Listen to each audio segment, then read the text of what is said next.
fears for Justin Bieber's finances amid lavish. The meme or the meltdown?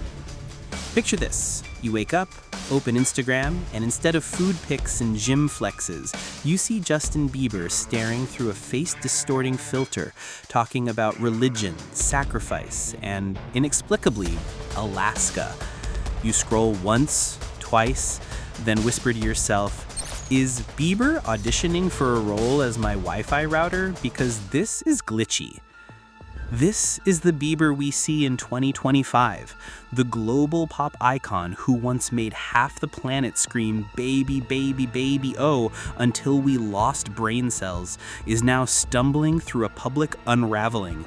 His finances reportedly falling apart.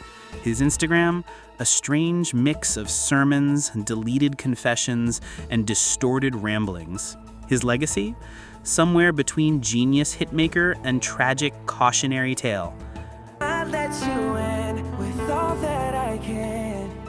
But here's the truth. Justin's downfall isn't just the messy byproduct of bad decisions. It's manufactured, a perfectly designed tragedy in the making, orchestrated by the very machine that discovered him at 13 and hasn't let go since. And while his new 2025 album, Swag, hints at survival, it also feels like the soundtrack to a man barely holding on. To understand Bieber's collapse, financial, emotional, and spiritual, we need to rewind, back to Ontario, back to a 13-year-old kid with a bowl cut, a cheap camcorder, and a dream that would come with the heaviest of price tags. The Rise of Bieber, 2008 to 2010, from sidewalks to stadiums. It's 2008, Stratford, Ontario. A 13-year-old boy stands on the steps of the Avon Theatre singing Neo's So Citic. His mom films him with a cheap camera, uploads the clip to YouTube so grandma can watch, and accidentally launches a cultural phenomenon. Within weeks, a hungry 27-year-old music executive named Scooter Braun discovers the video. Braun, hunting for the next big thing, sees gold in the boy's voice, charm, and yes, that infamous bowl cut. He calls, pitches, and suddenly Justin and his mom are flying to Atlanta. Enter Usher. One of the biggest names in R&B takes the boy under his wing. The contracts are signed, the photo upstaged, and the narrative is born. The small-town Canadian boy who made it big in America. It's Cinderella if Cinderella had a YouTube account and an army of hormonal teenagers. Soon, Baby drops, one of the most watched videos in YouTube history. Concerts sell out in minutes. Merchandise flies off the shelves. Bieber fever becomes a global pandemic before pandemics were even trendy. But behind the screaming fans and chart-topping hits, a teenager is losing control of his own life. Every awkward puberty moment is broadcast. His first kiss becomes news. His voice cracking is late-night comedy material. By 15, Justin Bieber is less a kid and more a character in a reality show that never ends. The Exploitation Years. Entertainment or humiliation? If Justin's early career was magical, what came next was manipulative. Ellen DeGeneres, America's sweetheart at the time, repeatedly ambushed teenage Bieber with embarrassing childhood photos, smirking as he squirmed. James Corden couldn't keep his hands off him. Jenny McCarthy, decades older, tried kissing his neck on stage. And then there was Diddy. The hip-hop mogul promised a 15-year-old Justin Lamborghinis and mansions, whisked him away for 48 hours unsupervised. So I'm going to be driving this next year? Yeah, when you get 16, you come down and you got to, wear your seatbelt. I mean, I'm 15, you could ride in the passenger seat. I got my permit. Now that night. And even once checked the boy for a wire on camera. Today, with what we know about the disturbing allegations around Diddy, those old clips feel like horror movies in disguise. And he had access to the house, and he knows better than to be talking about the things that he does with Big Brother Puff on national television. Oh, apparently not. Everything ain't for everybody. The truth is chilling. Justin wasn't just famous, he was being groomed. For attention, for profit, for exploitation. And the world laughed along, never questioning why a child star looked more anxious than excited every time the cameras rolled. The Scooter Braun machine. At the center of this story sits Scooter Braun. Marketed as Bieber's guardian angel, Braun positioned himself as Justin's protector, the wise big brother shielding a naive kid from the dangers of fame. In reality, he was engineering Bieber's dependency. Braun controlled the schedule, the finances, the relationships, the career decisions.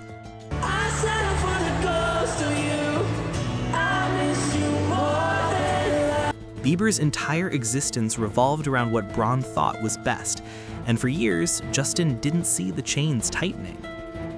That spark in Bieber's eyes from those early YouTube videos dimmed with each passing year. By the time he turned 20, the boy wonder looked hollow, as though emptied out by the very system that promised him the world. The billion-dollar illusion.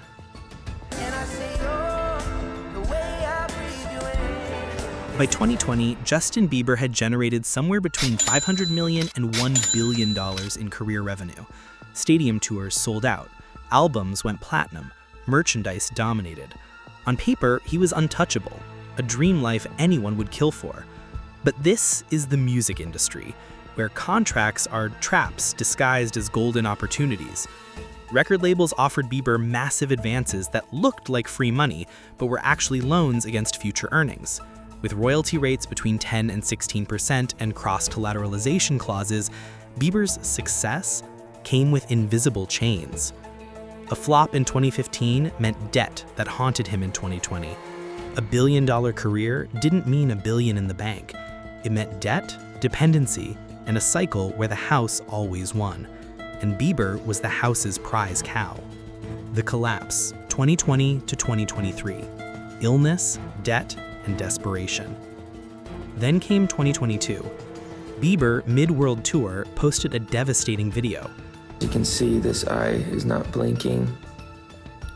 I can't smile on this side of my face. This nostril will not move.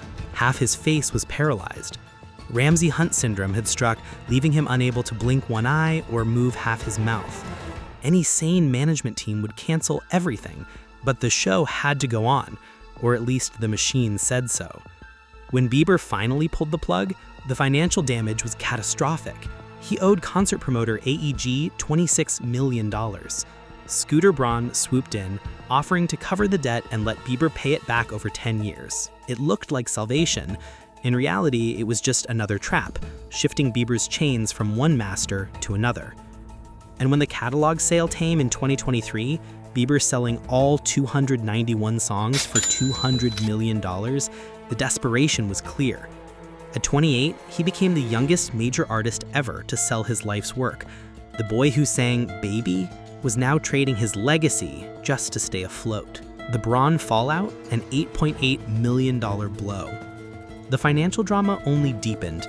In 2023, Bieber's manager of finances, Lou Taylor, accused Braun of being overpaid $26 million in commissions.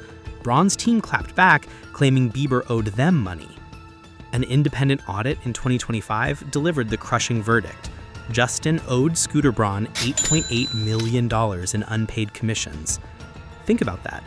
After a billion-dollar career, Bieber was publicly declared to be in debt to his manager. The humiliation was financial and psychological.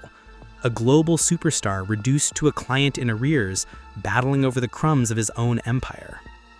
Marriage, fatherhood, and meltdowns. Through it all, Justin clung to Hailey Baldwin, now Hailey Bieber. Their 2018 marriage was supposed to bring stability. Instead, it became another spectacle. Every public appearance, every awkward body language cue fed tabloids and YouTube gossip channels. By 2024, they welcomed a son, Jack. But fatherhood only deepened Justin's desperation. His plea to paparazzi outside a Malibu restaurant, "I'm a real dad with a real family, stop, stop, stop," wasn't just a request, it was a cry for dignity. I'm a dad, I'm a husband. You're not getting it, it's not clocking to you. It's not clocking to you that I'm standing on business, is it? We're on the sidewalk, Joe. I don't give a f if you're on the sidewalk. I'm a human being, you're standing around my car. Within hours, it was a meme. Justin's life had become one long punchline, And the man himself knew it. The spiritual trap. When fame and money failed, Bieber turned to religion. Hillsong Church welcomed him with open arms and cameras. Pastor Carl Lentz baptized him at 2 a.m. in an NBA player's bathtub. Justin moved in with Lentz, becoming both disciple and marketing tool. But Hillsong wasn't salvation. It was exploitation in holy clothing. Leaders used Bieber's star power to attract more celebrities, while Bieber clung to the illusion of community. When Lentz was fired for affairs and abuse allegations, Bieber shifted to Church Home, another Hillsong spin-off with similar cult-like accusations. Even his faith became monetized. You're in the palm of my hand. It'll be all right. My arms are wrapped around you. It'll be Nothing all in right. Bieber's life was safe from the machine. The industry machine, Bieber as a case study. Justin Bieber's tragedy isn't unique, it's a template. Michael Jackson, Britney Spears, Lindsay Lohan, Amanda Bynes, all chewed up and spat out by an industry that profits off breakdowns. Hollywood figured out long ago that trauma sells. South Korea industrialized it with K-pop idols locked in training dorms at age 10. The UK feeds it through reality TV. And social media turbocharges it, turning every misstep into global entertainment. Justin Bieber isn't just a fallen pop star.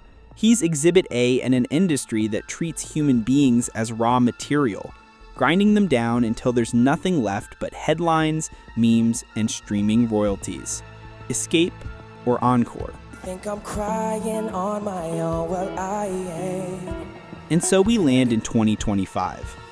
Justin Bieber, a father, a husband, a man scarred by fame, drops his surprise album Swag while suing Scooter Braun for $30 million. His finances are a mess, his public persona a meme factory, and his soul, well, that's the real debt nobody can calculate. Here's the hard truth. Bieber doesn't need another comeback. He doesn't need another platinum album or another stadium tour. What he needs is an escape route, a way out of the machine that has feasted on him since he was a child. Because if he doesn't find it, the cycle will continue. He'll either break completely, dragged out for one final performance, or he'll disappear, only for the industry to find another 13-year-old and start the process again. Hollywood doesn't create art. It creates trauma, packages it as entertainment, and sells it until there's nothing left. The machine is hungry, the machine is waiting, and the only question is, who's next? If you found this breakdown eye-opening, make sure you like, subscribe, and share. Not just for more stories like this, but because the more people who understand the machine, the fewer kids get fed into it without knowing what's waiting on the other side. Stay curious, stay human, and never forget, behind every headline is a person just trying to survive.